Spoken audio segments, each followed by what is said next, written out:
नमस्कार मित्रांनो, स्वागत आहे तुमचं आपल्या या प्रगतीचा मार्ग मराठी यूट्यूब चॅनलवर। आजच्या या व्हिडिओमध्ये आपण एक इडियम, एक प्रोवर्ब आणि एक फ्रेज कव्हर करणार आहोत। त्यांचं मीनिंग समजून घेणार आहोत आणि उदाहरणात त्यांचा वापर कसा करता येईल हे देखील बघणार आहोत। तुम्ही कुठल्याही एक्झामची तयारी करत असाल किंवा डेली लाईफमध्ये यांचा वापर करणार असाल तर हा व्हिडिओ नक्कीच तुमच्यासाठी उपयुक्त ठरेल। चला तर मग सुरू करूया। आजचा आपला इडियम आहे when pigs fly. When pigs fly, it means something will never happen or is highly unlikely to occur. म्हणजेच असं काहीतरी जे कधीच होणार नाही किंवा ते अत्यंत अशक्य आहे।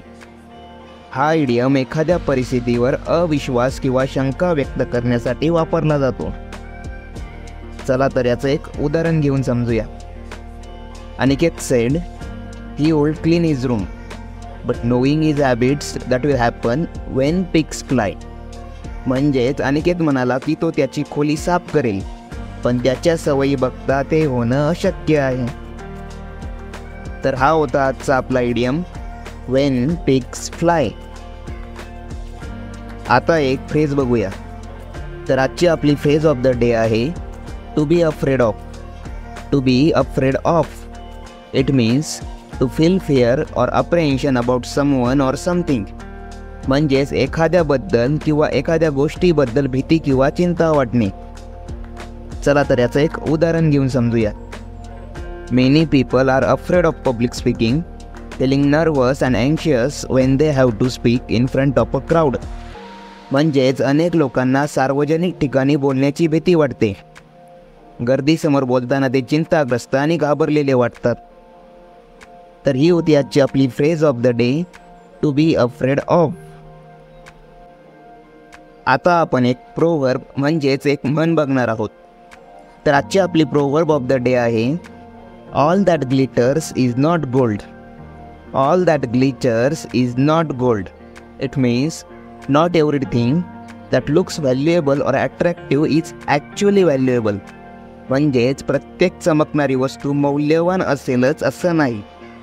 ही प्रोवर्ब बाह्य रूपाने आकर्षक दिसणाऱ्या गोष्टी प्रत्यक्षात मूल्यवान नसतात याबद्दल सावध करते। ते आपल्या मराठीत म्हण आहे ना, चकाकतं ते सोनं नसतं। चला तर याचं एक उदाहरण घेऊन समजूया। She bought a beautiful ring from a street vendor but it turn out to be fake. Remember, all that glitters is not gold. म्हणजेच तिने रस्त्यावरच्या विक्रेत्याकडून एक सुंदर अंगठी खरेदी केली, पण ती नकली निघाली। लक्षात ठेवा, प्रत्येक चमकणारी वस्तू सोनं नसते। तर ही होती आजची आपली proverb of the day all that glitters is not gold. तर आजच्या या व्हिडिओसाठी इतकंच। मला आशा आहे की तुम्हाला हे वाक्प्रचार, म्हणी आणि शब्दसमूह उपयुक्त वाटले असतील। आणखी अशा कंटेंटसाठी आमच्या चॅनलला लाईक, शेअर आणि सबस्क्राईब करायला विसरू नका। पुढच्या व्हिडिओत पुन्हा भेटूया नवीन वाक्प्रचार, शब्दसमूह आणि म्हणीसह। तोपर्यंत शिकत राहा आणि जिज्ञासू राहा। धन्यवाद। जय हिंद, जय महाराष्ट्र।